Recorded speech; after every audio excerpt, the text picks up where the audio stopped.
All right, folks, we are back in it with another episode of Sedelbia Snippets. Today, we're going to be talking about a really cool topic that sort of relates to something we've talked about before, but it's kind of different. We're going to be talking about surf rock, and the thing that relates to that I said before is when we did the episode about California rock, but we'll get more into that later in the episode. For now, I'm Sedelbia, and let's just dive into this episode of Sedelbia Snippets.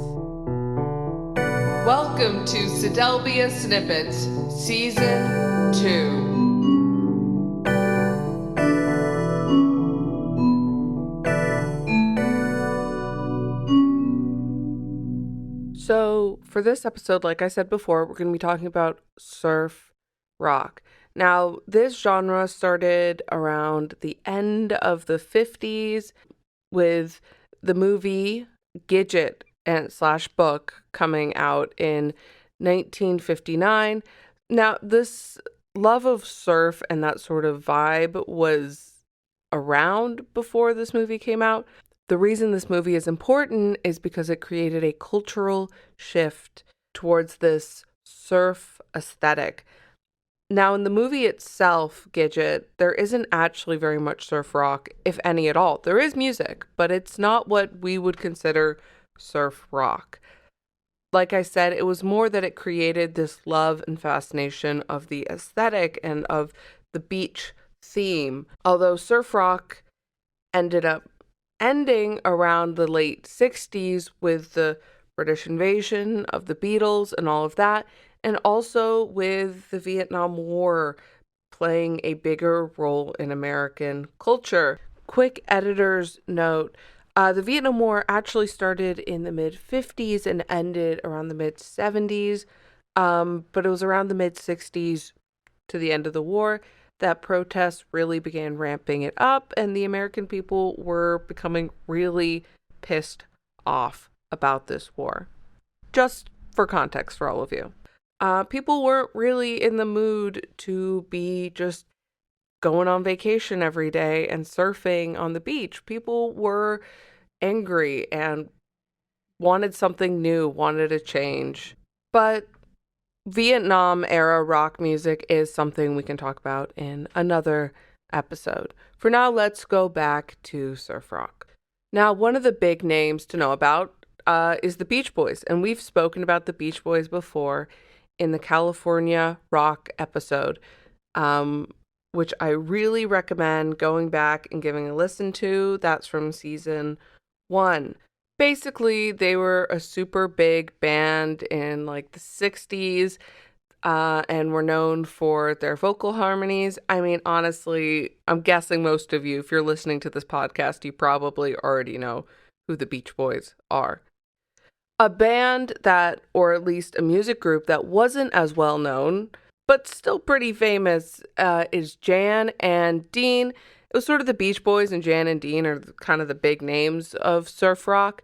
And Jan and Dean were led by Jan Berry. There's a Rolling Stones article about him that I read that was from 2004, which is the year he died, that just sort of gives a very brief overview of his life. He was sort of the ideas person behind Jan and Barry. And there's also a book about him called Dead Man's Curve, which is the name of one of their songs. So the book's called Dead Man's Curve, The Rock and Roll Life of Jan Berry. Now, I have not gotten the chance to get my hands on a copy of this book, but if anyone has read it, please let me know what your thoughts are on it. Do you recommend it as a read? I've read the synopsis of it and it sounds interesting, and I'll probably go back after this episode and give it a read myself. Now, there are some other bands and people that are kind of important to mention before we get into the interview portion of this. Number 1 is Dick Dale. He is one of the original members of the surf rock genre, even if he's not necessarily one of the most famous.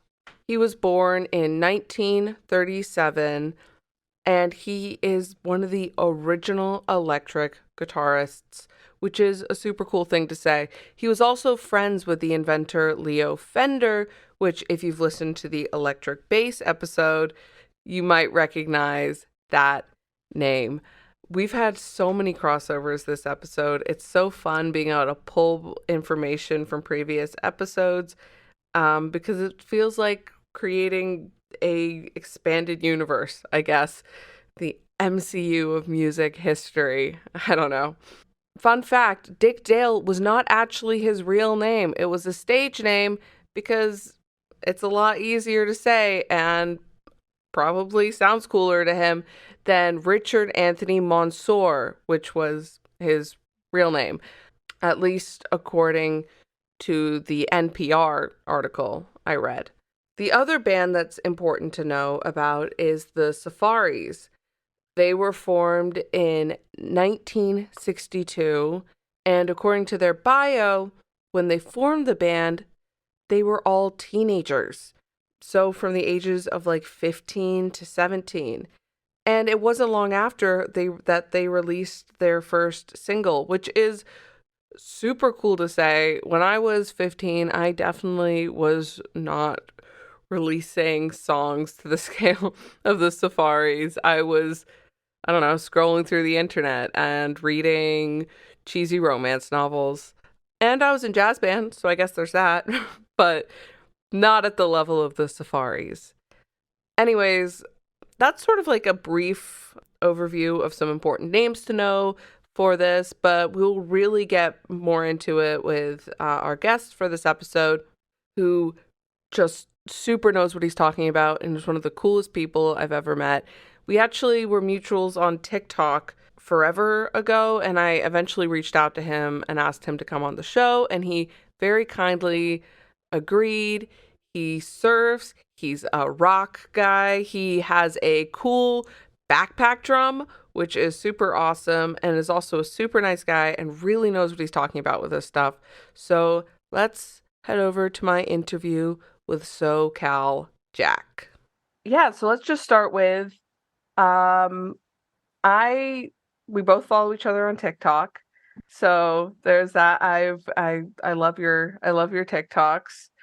And I love your music you post on it. And let's just start with the basics of how you got into music. What was your beginnings, your origin story? When I was a kid, my parents found like free guitar lessons in like a local place, so I started learning guitar. My sister had tried guitar lessons at her school, so they had bought a guitar for her, but she gave up pretty quickly. So we just had a guitar around, and I was like, I really want to play that someday, but I couldn't figure it out. So then I took those free lessons. And then I just loved playing guitar, and then I casually started like picking up more instruments. Always wanted to like start a band, and then started a few throughout my time in like middle school, and then high school. I was in a band that we played pretty regularly, but we kind of like broke up because we had different goals of what we wanted to do with the music, and we were taking it different levels of seriously. So then I started making music myself, learning how to play all the parts and produce the songs myself. So I started to do it on my own and do my own like shows and do kind of a one man band thing.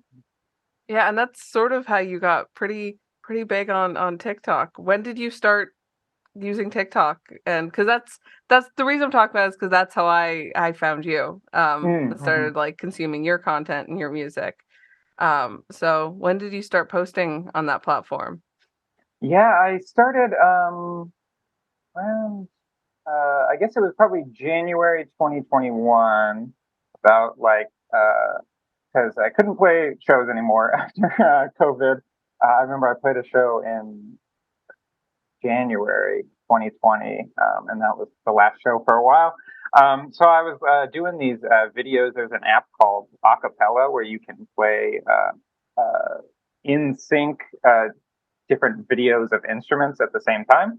So I was making videos with that, but that's not a very like popular platform. But you can take the videos from that and post them other places. So I thought I'd try and do that on TikTok. I didn't know anything about TikTok before that, so I started posting on there, And then eventually, I had always wanted to make a backpack drum since I saw it at a county fair when I was in like middle school. I saw a guy play one at a county fair. And I said, that's so cool. I would love to be able to like perform with like drums and guitar and singing and stuff. So I was acquiring pieces for like several years, and I got a tiny kick drum at Goodwill, and then I got the backpack frame at Goodwill, and then the kick inside. And so I built it, and I was like, oh, this would be fun to do.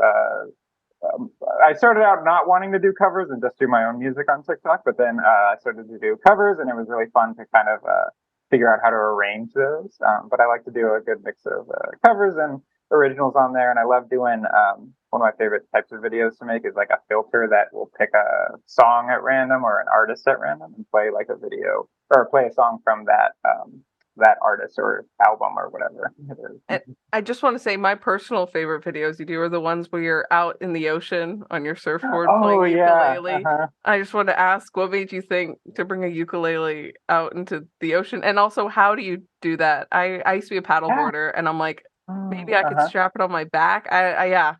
Yeah, I was really excited. I was followed on Instagram by a guy who owned a small music store in San Diego, and he was advertising these like waterproof ukuleles, the Kala Waterman. And I was like, oh, a ukulele that you can take out into the ocean. That's awesome. So I used to surf like almost every day, so I was like, "Oh, this would be fun to like go out, take my ukulele with me, and just play in the ocean." And then And I would make videos of it, and love doing that. yeah, those have been great. And speaking of surfing, I wanted to ask, when you go surfing, what what music sort of do you listen to beforehand? Is there a specific album or a specific musician? We started working our way into the main topic of the episode slowly, but Yeah, I love. I can listen to any music before I surf. One like thing that's nice, but like a little bit odd about surfing is you're not. In this day and age, we're always like stimulated by like technology and sounds and stuff. But you're like alone with your thoughts for the most part, unless you're surfing with like friends or other people that you know in the ocean. So you just kind of have like the songs that are stuck in your head uh, with you at the time. So it's fun to kind of like listen to. I mean, my favorite band is the Beatles, so I would always have Beatles songs stuck in my head and then think about that in the water. But it's also like a really good time to like come up with song ideas when you're just like sitting out there and like waiting for waves to come in. yeah, and additionally, as both a surfer and a musician, how would you define surf rock or sort of surf music then? As someone who Yeah. writes surf music. Yeah, I think of kind of the two like big types of surf music and the influences, and more of them. I guess three because there's a more modern one that I think of too. Is originally it was like Dick Dale and the kind of Miserlou fast guitar picking sounds, and then the Beach Boys with the vocal harmonies and a lot of very chorusy, echoey vocals. And I think that is a quality in surf music that is constant, is very kind of echoey, reverby sounds. Like I think of it kind of like when you put like a conch shell to your ear and you're like hearing the ocean, you get that kind of like reverberating sound. And I think that's like reflected in surf music. And then kind of the modern music, surf punk has really become like a popular thing and taken over with surf music, and it takes a lot of influences from like blues music and a lot of the music that inspired surf rock, like Chuck Berry and very like early rock and roll blues artists, kind of rejuvenated the sounds to more modern.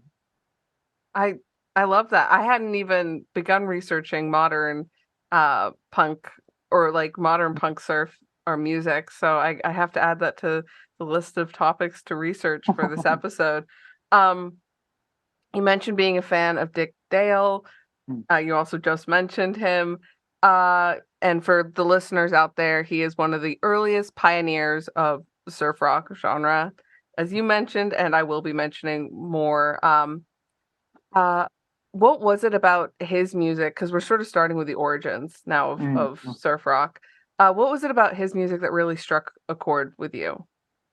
Yeah, I really loved the pace of it. It's like very energetic, and it's kind of takes.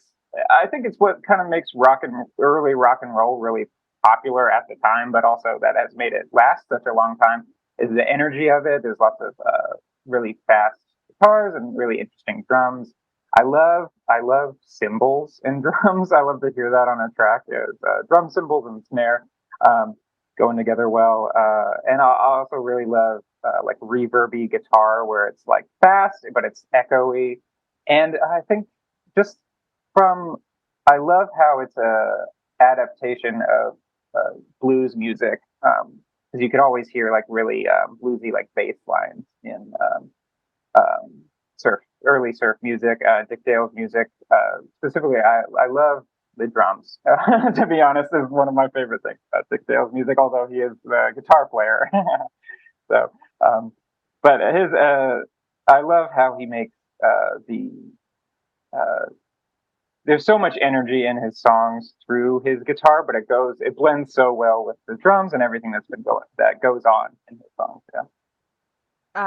And for those of you who have not yet checked out season one of Sidelbia Snippets, we do actually have an episode about the blues that you can listen to after you finish listening to this episode.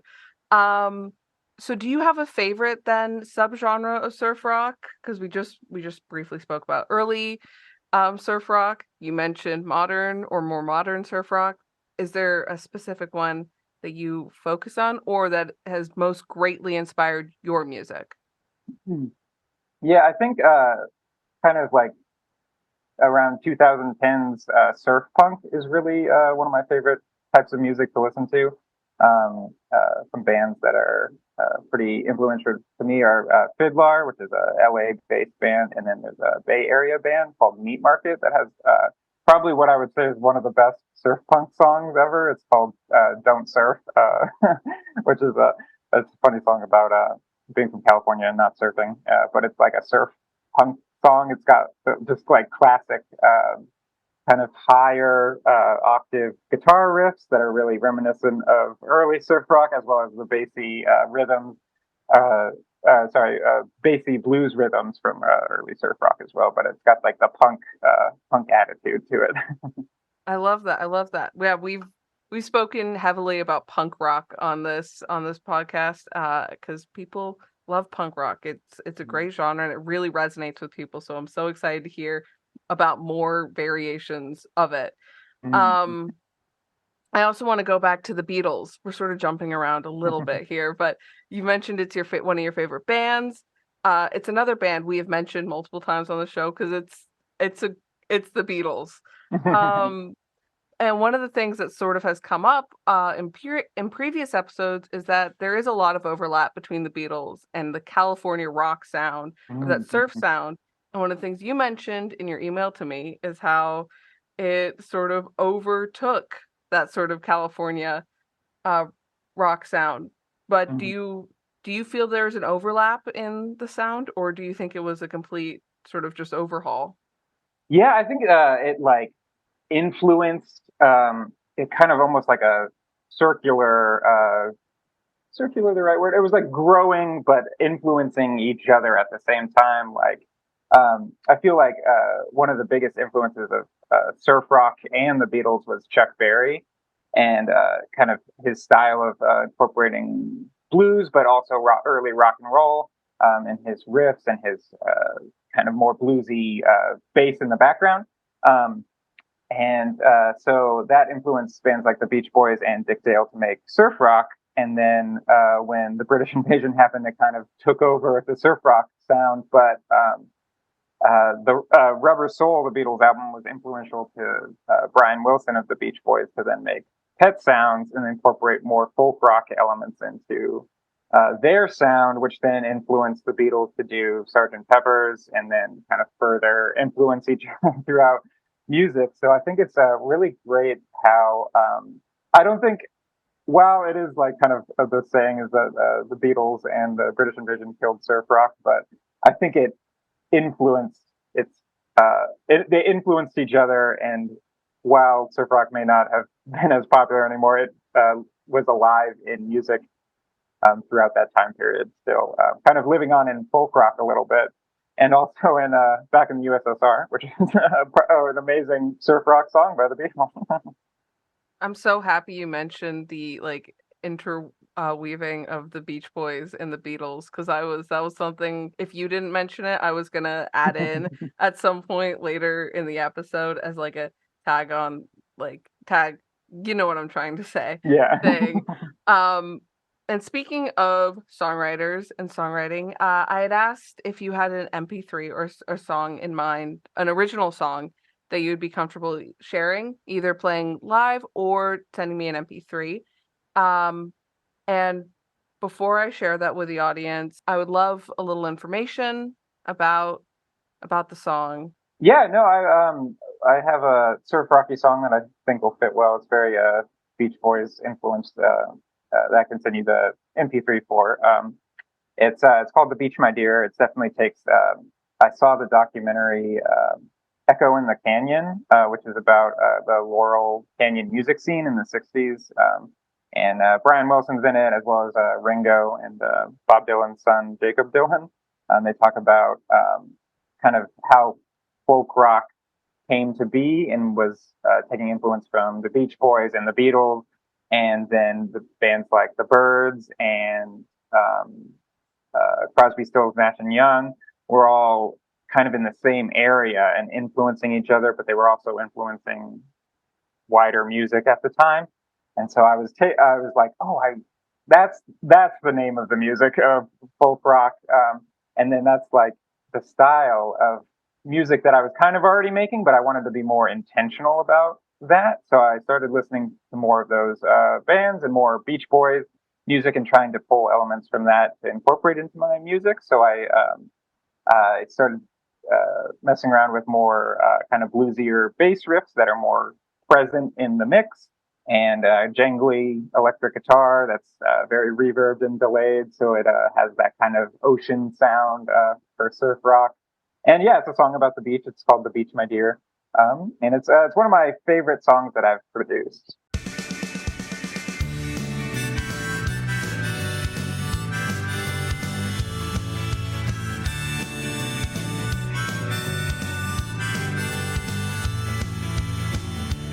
It's another sunny day.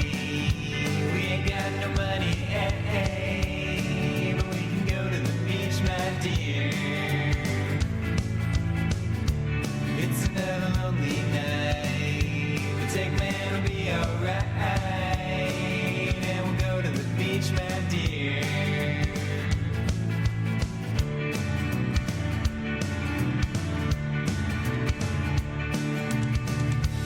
Ain't got no gas in my car, and if it is, still wouldn't start. But we can walk to the beach from here. I got 40 holes in the shoes, but I don't mind if I'm walking with you. As we walk to the beach, my dear, we can go and play in the waves. Let the water wash all our cares away. We can go and walk on the sand. Not a care in the world, you and me together, hand in hand. We got a couple fish on the line, and you know we're feeling fine. And we know that there are fish here. There's no place I'd rather be than sitting with you by the sea, as we sit on the beach or the pier. We can go and play in the waves. Let the water wash all our cares away. We can go and walk on the sand. Not a care in the world, you and me together, hand in hand.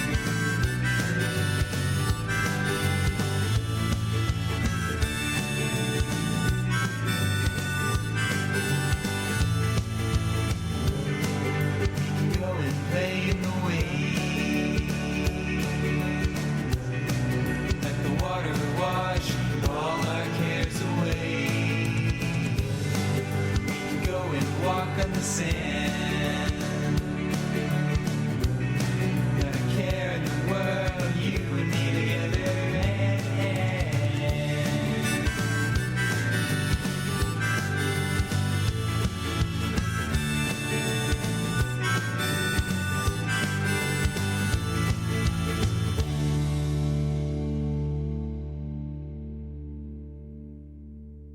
I would like to ask, so we're coming towards the end of the episode now, or the end of this interview.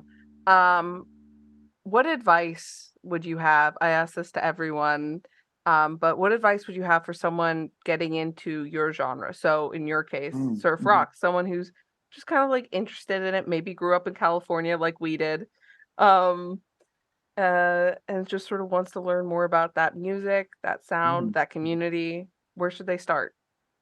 Yeah, I think if you really love surf rock music and love like going to the beach and chilling at the beach and playing in the ocean, that kind of attitude will show up in your music. So you don't have to force it too much. But another thing that's one of my friends, who's a musician that influenced me a lot, told me like it's not copying to learn from your influences and take elements um, of what makes their music so special to you, to put it in your own music. So I one thing I've learned from playing covers a lot recently is I will be like, oh, I love that chord progression. That's like that's something I would like to use and change a little bit to more reflect me personally, but take influence from your influences, but also your personality will shine through, and let your personality shine through. I love that. I love that. Don't force it. Like Mm. just let it roll like a wave. That's Yeah. bad pun. Bad pun. No, it's great. um and so this episode will be coming out towards the end of next month, when I release season 2. So you will be the second episode of season 2.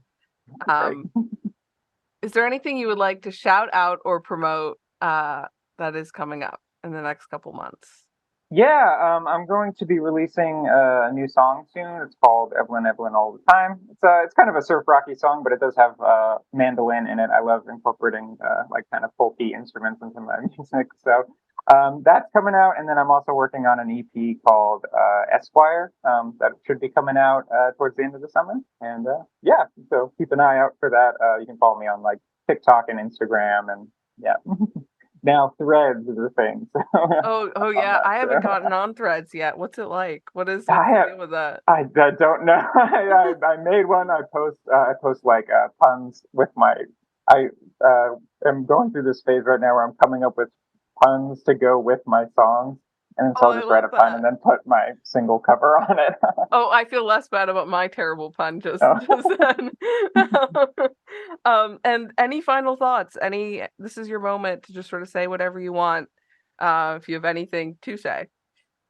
um, no, thank you so much for having me. I love getting to talk about music and sharing music with everybody, and I've been really enjoying listening to your podcast too. Oh, thanks. Yeah, it's been an honor to have you on. I was really excited to record this episode because as a fellow Californian, and someone who also grew up going to the beach their whole life, and listening to a lot of Beach Boys growing up. And there we go, folks. We have made it to the end of the episode. Thank you so much, SoCal Jack, for coming on the show. Also want to take a moment to shout out his new song, Permanently With You. I've been loving all the content he's been posting around that. So go follow him on all social media platforms and go listen to that song and all of his other songs that he has out. You can also find me on most social media platforms. I primarily use Instagram and TikTok, so you can go check those out for updates. I also am on YouTube. This will be on SoundCloud as well and Spotify. New episodes are every other Friday at 9 a.m. We just released back-to-back episodes due to a delay of the last episode. However, after this episode, we'll be going back to our regular schedule. Please leave a review, follow the podcast, subscribe. You guys know the drill. And have an amazing day. Bye.